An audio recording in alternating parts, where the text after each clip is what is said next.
우리 교회는 올 초에부터 시작해서 요즘 계속해서 성경 전체의 흐름을 살펴보고 있습니다.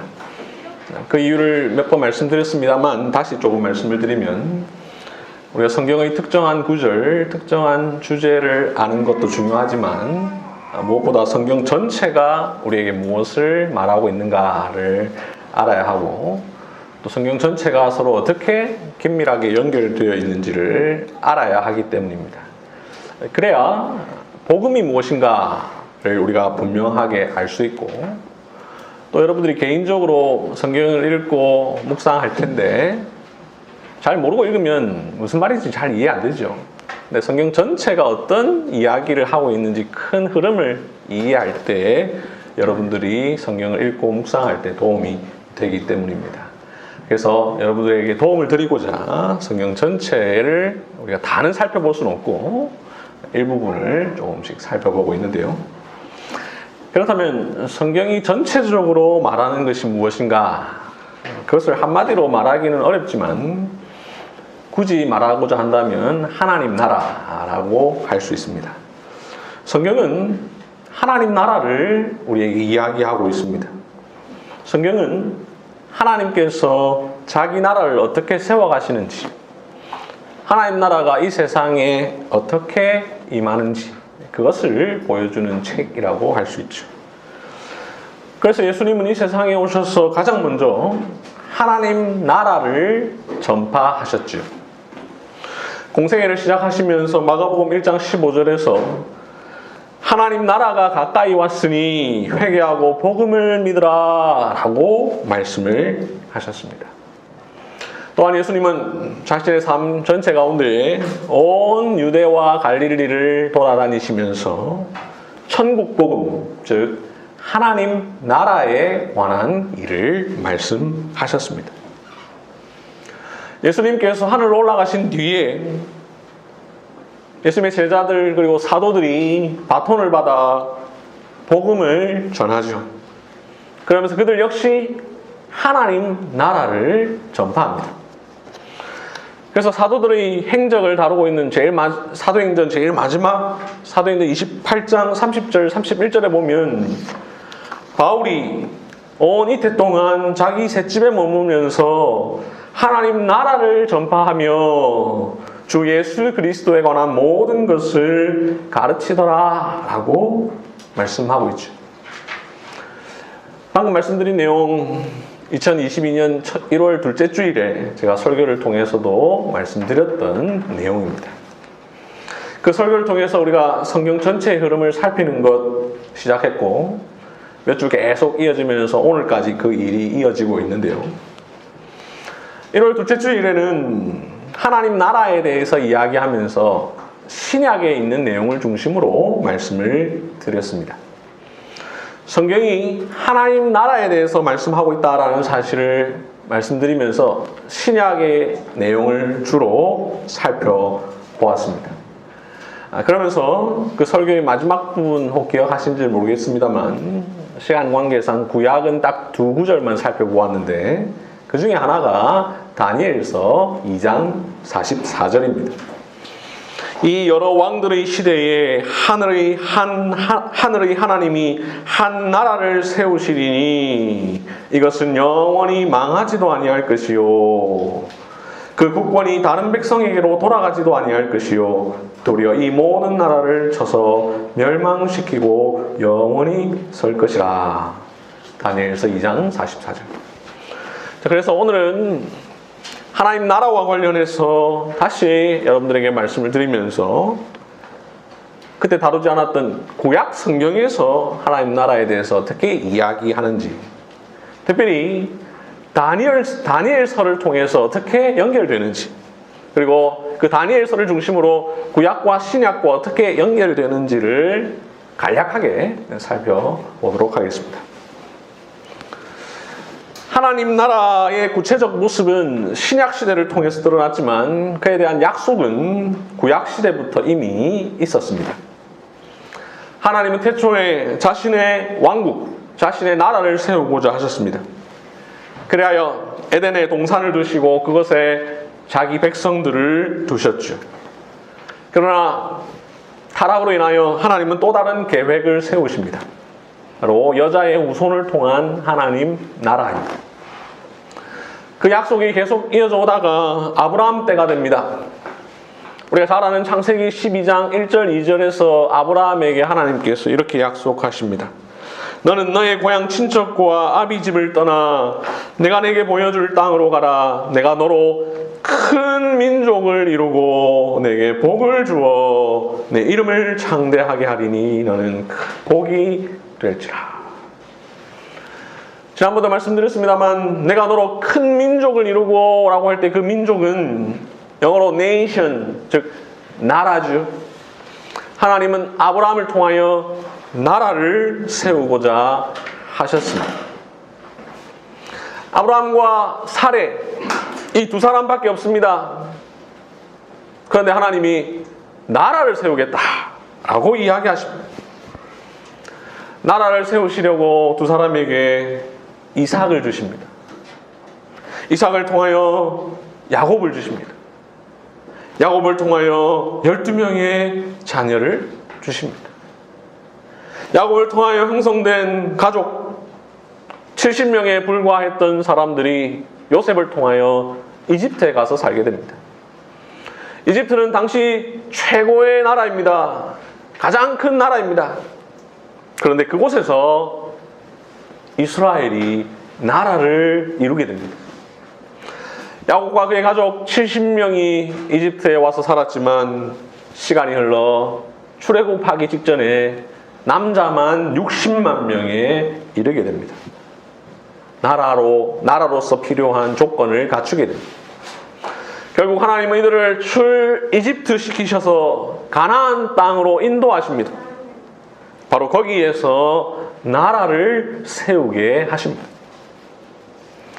가나안에 도착한 이후에 오랜 시간이 흘러 다윗의 때에 비로소 나라의 모습, 즉 왕국의 모습을 갖추게 됩니다. 그 다윗의 때에 하나님께서 옛 언약을 기억하게 하시면서 또한 동시에 미래를 바라보게 하시는데요. 다 같이 사무엘하 7장을 보겠습니다. 12절, 13절. 사무엘하 7장 12절, 13절. 하나님이 다윗에게 언약을 맺으십니다. 내가 내 몸에서 날 내 씨를 내 뒤에 세워 그의 나라를 견고하게 하리라. 그는 내 이름을 위하여 집을 건축할 것이요 나는 그의 나라 왕위를 영원히 견고하게 하리라. 이 내용을 보면 하나님께서 다윗의 씨, 다윗의 자손을 통하여 그 나라를 견고하게 하신다라고 합니다. 그가 내 이름을 위하여 집을 건축할 것이라 라고 이야기합니다. 그러니 다윗의 아들 즉 솔로몬을 통하여 하나님께서 세우실 나라가 성취될 것 같습니다. 그러나 이스라엘은 솔로몬 시대에 잠시 영광을 누리다가 이후에 내리막길을 걸어가죠. 급기야 열왕의 시대를 거치고 그 마지막 때에 바벨론의 포로로 끌려갑니다. 그의 나라를 견고하게 하리라. 그의 나라 왕위를 영원히 견고하게 하리라 라고 하셨는데 그 나라가 견고하지 않았습니다. 그 나라가 영원한 것 같지 않습니다. 바벨론으로 포로로 끌려갑니다. 오늘 우리가 본문으로 삼고 있는 다니엘서, 이 다니엘서는 언제를 배경으로 하고 있습니까? 다니엘서 가장 첫 부분 1장 1절을 봅시다. 유다 왕 여호야김이 다스린 지 3년이 되는 해에 바벨론 왕 느부갓네살이 예루살렘에 이르러 성을 에워쌌더니, 다니엘서는 바로 그 이스라엘 나라가 처참한 시대에 이른 때의 이야기를 다루고 있습니다. 바벨론 포로로 살고 있는 이스라엘, 성전이 파괴되고 더 이상 희망이 없던 때입니다. 과연 하나님 나라는 이루어지는가? 하나님께서 우리의 조상 아브라함에게 약속하셨던 내가 너로 큰 민족을 이루고 라는 말씀은 정말로 성취되는 것 맞는가? 이런 생각이 들기 딱 좋은 때입니다. 그러한 시대에 오늘 본문 7장에서 다니엘이 꿈을 꾸고 환상을 봅니다. 7장 1절을 보시면 바벨론 벨사살 왕 원년이라고 이야기하고 있습니다. 원년이라는 말은 첫 해라는 말입니다. 자, 그런데 7장에서 앞에 조금 넘겨서 5장 30절, 31절을 보시면 그날 밤에 갈대아 왕 벨살살이 죽임을 당하였고 메대 사람 다리오가 나라를 얻었는데 라고 되어 있습니다. 다니엘서가 이 시간 순서대로 기록되어 있는 것이 아니고 이 내용에 따라서 기록되어 있는데요. 다니엘서 7장은 시간 순서로 하면 이 5장보다도 14년 전에 있었던 일입니다. 7장에서 다니엘이 꿈과 환상을 보고 나서 5장에서 벨사살이 죽습니다. 벨사살은 바벨론의 마지막 왕입니다. 이제 곧 있으면 이 벨사살이 죽임을 당하고 그 다음으로 새로운 나라 메데 바사, 요즘 세계사 책에는 메디아, 페르시아라고 번역되어 있는 이 메데 바사에 의해서 바벨론이 멸망하게 됩니다. 다니엘은 바벨론 포로 시대 초기에 느부갓네살 왕 때에 포로로 잡혀왔는데 7장에서 바벨론의 마지막 왕 벨사살 때에 꿈을 꿉니다.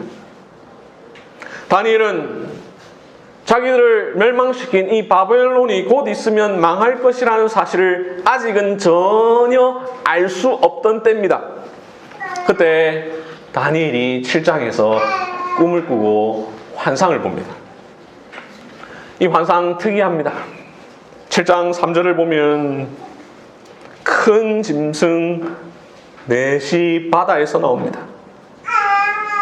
4절에 보면 첫째 짐승은 사자처럼 생겼는데 독수리 날개가 있습니다. 사자는 아니고 독수리도 아니고 이상한 짐승입니다. 5절에 보니까 둘째 짐승이 나옵니다. 곰 같은데 또 곰은 아닙니다. 6절에 셋째 짐승이 나옵니다. 표범 같은데 등에 새의 날개 넷이 있습니다. 머리가 넷입니다. 표범은 아닙니다. 그런데 어떤 짐승입니다. 7절 넷째 짐승이 나옵니다. 무섭고 놀라우며 매우 강하며 쇠로 된 큰 이가 있는 짐승입니다. 그러는 중에 8절에 보면 왕좌가 놓이고 옛적부터 항상 계신 이가 좌정하십니다. 그분의 옷은 눈처럼 희고 머리털은 깨끗한 양의 털 같고 보좌는 불꽃이고 바퀴는 타오르는 불입니다. 11절에 보니 이 네 짐승들이 죽임을 당하고 그의 시체가 상한 바 되어 타오르는 불에 던져집니다. 또 환상을 보는데 13절 인자 같은 이가 하늘 구름을 타고 옛적부터 항상 계신 이에게 나아가 그 앞으로 인도됩니다. 옛적부터 항상 계신 이가 인자 같은 이에게 권세와 영광과 나라를 줍니다. 모든 백성과 나라들과 다른 언어를 말하는 모든 자들이 이 인자 같은 이를 섬깁니다. 이 인자 같은 이의 권세는 소멸되지 아니하는 영원한 권세요 그의 나라는 멸망하지 아니할 것이라 라고 이야기를 합니다. 다니엘이 이렇게 꿈을 꿨는데, 이런 환상을 보았는데 이게 도대체 무슨 내용을 우리에게 보여주려고 하는 것일까? 다윗에게 이것을 통하여서 무엇을 가르쳐 주려고 하는 것일까? 17절에 보니 네 개의 큰 짐승은 세상에 일어날 네 왕들이라고 가르쳐 줍니다.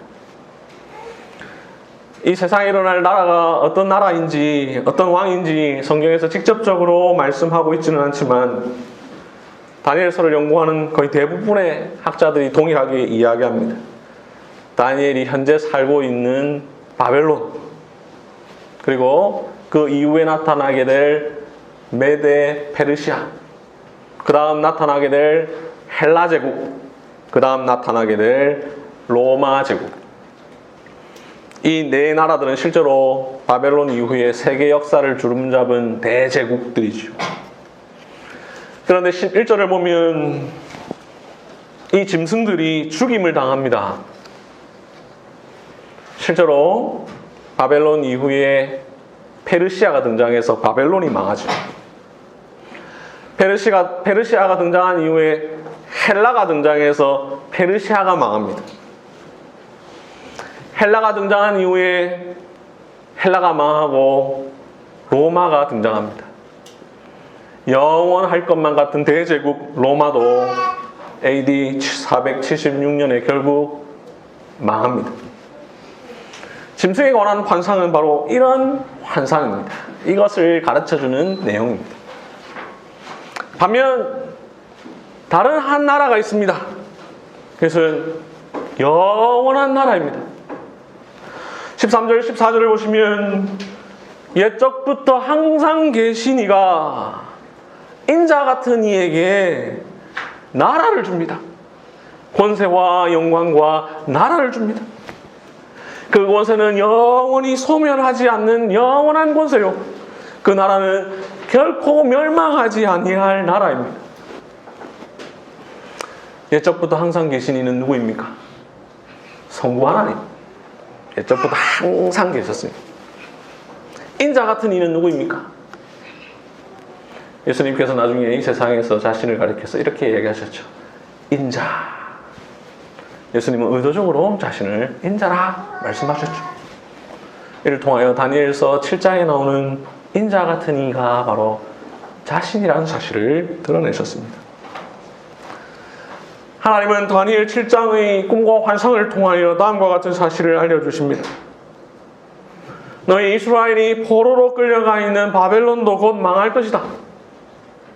그 이후에 여러 거대한 나라들이 세워지겠지만 그 나라들도 다 결국은 망할 것이다. 반면 장차 오실 인자 같은 이로 말미암아 세워지게 될 나라, 옛적부터 항상 계신 이께서 친히 세우실 나라는 영원히 멸망하지 않을 것이다. 이와 유사한 꿈이 다니엘서 2장에도 나옵니다. 다니엘서 2장에서 바벨론 왕 느부갓네살이 꿈을 꾸죠. 31절을 보면 큰 신상이 있습니다.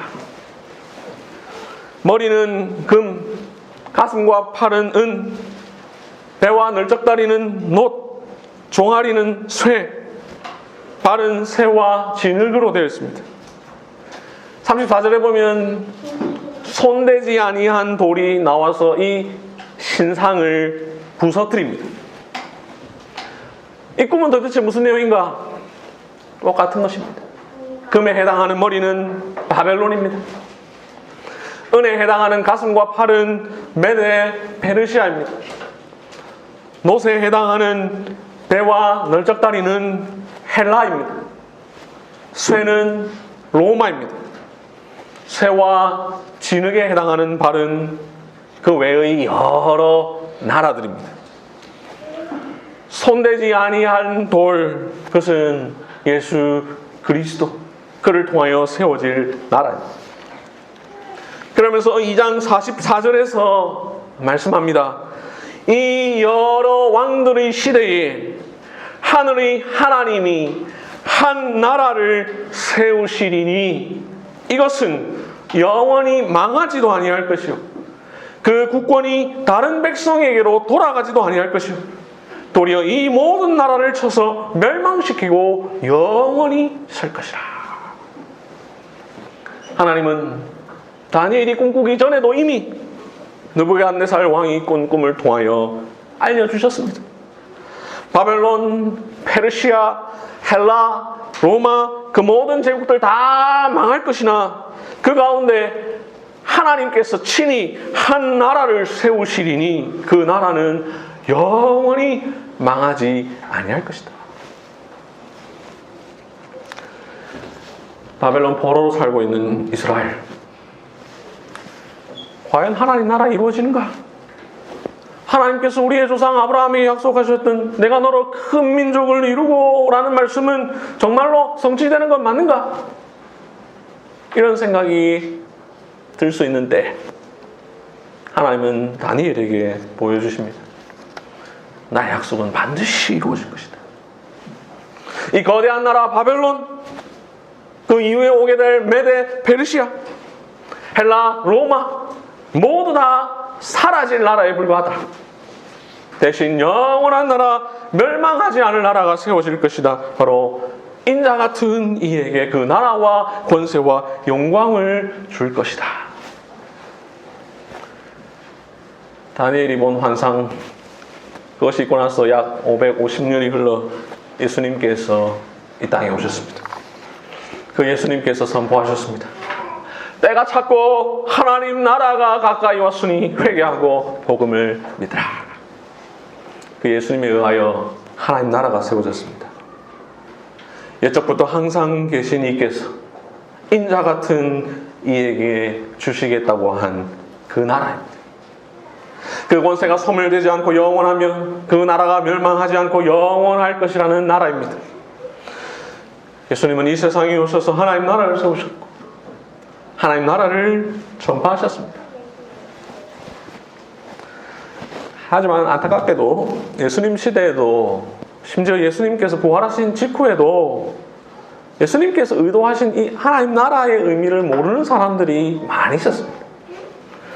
사도행전 1장 6절을 볼까요? 예수님께서 이제 부활하시고 나서 하늘로 올라가시기 전에 사람들이 예수님께 묻습니다.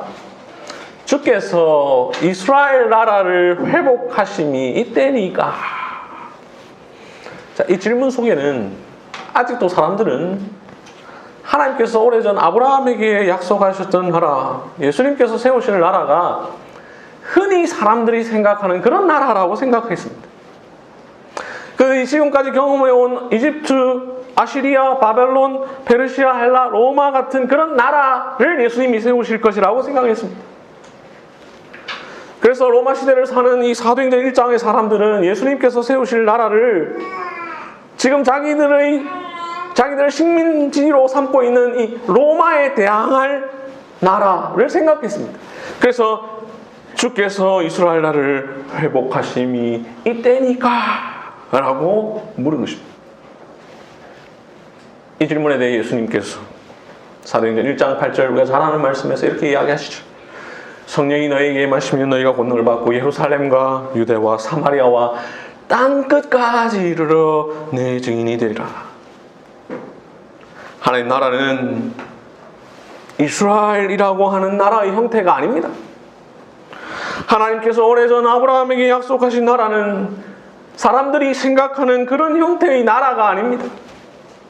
그래서 어떤 특정한 지역에 한정된 나라가 아닙니다. 그 나라는 구약시대와 달리 어느 한 지역에 한정되어 있지 않습니다. 약속의 땅 가나안 땅에만 한정되어 있지 않습니다. 온 지구 끝까지 퍼져 있습니다. 바로 교회라는 형태로 세워지는 하나님 나라였습니다. 이후 하나님 나라의 복음은 예루살렘과 온 유대와 사마리아와 땅끝까지 전파됩니다. 당시 로마 전역에 전파되고 그 이후 오늘날 저와 여러분들에게까지 하나님 나라의 복음이 이르렀습니다. 이 복음은 민족, 국가, 인종을 다 초월하여 세워지는 나라입니다. 지금까지 살펴본 것처럼 성경은 이렇게 긴밀하게 연결되어 있습니다. 특히 하나님 나라라는 주제와 관련해서 연결되어 있습니다. 성경을 읽을 때 우리는 이러한 관점에서 성경을 읽어야 합니다. 성경과 세상을 바라볼 때에 이러한 관점에서 바라보아야 합니다. 성경은 이스라엘이라는 어떤 나라의 역사를 다루는 책이 아닙니다. 하나님 나라를 다루는 책입니다. 하나님 나라는 구약시대에는 이스라엘이라는 나라를 통하여 조금씩 자랐고 드러났다면 신약시대에 와서는 좀 더 구체적으로 말해 오순절 성령 강림 사건 이후에는 그리스도의 교회를 통하여 성취됐고 드러났습니다. 이 나라는 지금 전 세계에 흩어져 있습니다. 이 나라는 장차 주님께서 재림하실 때까지 영원할 것입니다. 저와 여러분은 그 하나님 나라에 속한 자들입니다. 그 하나님 나라를 다스리는 예수 그리스도의 통치를 믿고 살아가는 자들입니다. 하나님 나라를 이루어가는 자들입니다. 이미 이루어졌지만 아직 완성되지 않은 하나님 나라에 속하여 장차 완성될 하나님 나라를 바라보며 살아가는 자들입니다. 다니엘서 7장 18절을 봅시다. 지극히 높으신 이의 성도들이 나라를 얻으리니. 이미 얻었습니다. 그 누림이 영원하고 영원하고 영원하리라. 오래전 다니엘에게 약속하셨어. 인자 같으니 지극히 높으시니 우리 주 예수 그리스도를 통하여 세워진 하나님 나라 교회는 영원하고 영원하고 영원합니다. 다니엘이 살던 시대에 이스라엘 백성들의 눈에 하나님 나라는 과연 설 것인가 하는 의심이 들 수 있었습니다. 저 바벨론이 영원한 나라는 아닌가 하는 생각이 들 수 있었습니다. 그러나 바벨론도 영원하지 않았습니다. 영원할 것 같던 바벨론도 무너졌고 그 바벨론을 물리친 페르시아도 망했습니다. 알렉산드로스 대왕 같은 엄청난 파괴력을 지닌 지도자가 다스리는 헬라 제국도 아니었습니다. 로마는 하루아침에 이루어지지 않았다. 모든 길은 로마로 통한다. 팍스 로마나 같은 말이 있을 정도였던 로마 제국도 영원하지 않았습니다. 하나님은 그 사실을 미리 보여줌으로써 다니엘과 이스라엘 백성들로 하여금 하나님 나라를 소망하게 하셨습니다. 하나님께서 다니엘에게 꿈과 환상을 주실 때에 명시적으로 이건 바벨론, 이건 페르시아, 이건 헬라, 이건 로마 이렇게 하지 않으시고 4개의 큰 짐승을 보여주셨는데요. 이렇게 함으로써 하나님은 다니엘 시대의 사람들에게는 다니엘 시대 그때 곧 있을 나라들을 의미하지만 그보다 훨씬 이후에 살고 있는 로마 시대 이후에 오고 오는 모든 하나님의 백성들 우리들이 다니엘서를 읽으면서도 이 말씀을 그대로 적용할 수 있게 하셨습니다. 그래서 이 4개의 큰 짐승들은 아까 말씀드린 그 4 나라들만을 의미하지 않습니다. 세계 역사 가운데 나타나고 사라진 모든 나라들을 의미합니다. 그래서 이미 존재했다 사라진 헬라 로마는 물론이고 13세기의 몽골 제국, 5세기 대항해 시대의 스페인과 포르투갈, 19세기의 영국 같은 나라도 마찬가지입니다. 20세기의 영광을 누렸으나 쇠퇴한 독일과 일본, 소련도 마찬가지고 21세기에도 영광을 누리고 있는 미국이나 중국, 지금 우크라이나를 침공한 러시아 같은 나라는 물론이고 심지어 대한민국도 그런 나라들 중 하나에 불과합니다. 세계사에 존재했던 나라들은 존재했다가 사라졌고 또 갑자기 나타났고 또 사라지기도 하고 사라질 것입니다. 우리가 모르는 사이에 지금도 수많은 나라들이 생겨났다가 또 사라지기도 합니다. 그러나 하나님 나라는 인자 같은 이에게 주신 하나님 나라는 영원히 있을 것입니다. 이 사실을 다니엘 7장 14절, 18절, 27절이 우리에게 분명하게 보여주고 있습니다. 말씀을 마무리하면서 한 가지만 덧붙이고 마치겠습니다. 요즘 들어 전 세계적 분위기가 이상합니다. 제국주의, 팽창주의, 국가주의가 스물스물 다시 수면 위로 올라오려고 합니다. 이러한 때에 그리스도인들은 더욱 분별력을 가져야 합니다. 제가 얼마 전에 국기에 대한 경례 거부의 역사에 관한 글을 링크로 보내드렸습니다만 신자는 어느 나라에 속해 있든지 자신이 속한 그 나라의 국민의 한 사람으로서 국가의 법과 명령에 순종해야 하지만 국가주의에 빠지면 안 됩니다.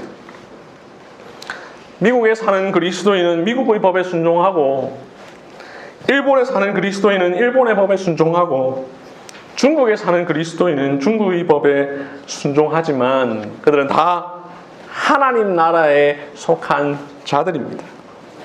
그래서 무엇보다 하나님 나라의 법을 지켜야 되고, 자신이 속한 나라의 법이 하나님 나라의 법에 어긋날 때는 어길 수도 있는 것이죠. 미국의 그리스도인이 미국을 아끼는 것, 일본의 그리스도인이 일본을 아끼는 것, 중국의 그리스도인이 중국을 아끼는 것, 한국의 그리스도인이 한국을 아끼는 것, 좋은 일이지만 그 이상이 되어서는 안 됩니다.